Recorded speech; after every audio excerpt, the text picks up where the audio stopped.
Mūsų, lietuvių, šioje žemėje vos daugiau nei 3 milijonai. Esame nedidelė tauta, todėl kiekvieno balsas labai svarbus.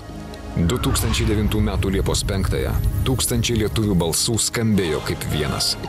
Pirmą kartą istorijoje mes visi kartu, vienu metu, giedojome savo šalies himną. 2010 m. Liepos 6-ąją, valstybės dieną, tautiška giesmė aplink pasaulį skriejo kartu su šviesa ir skambėjo net 24 valandas.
Kas galėtų išmatuoti, kiek žmonių buvo apėmęs pasididžiavimo savo šalimi jausmas?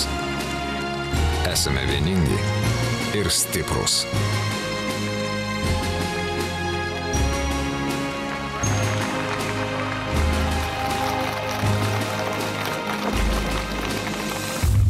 Vardan mūsų pačių, lietuvių, tegimsta tradicija.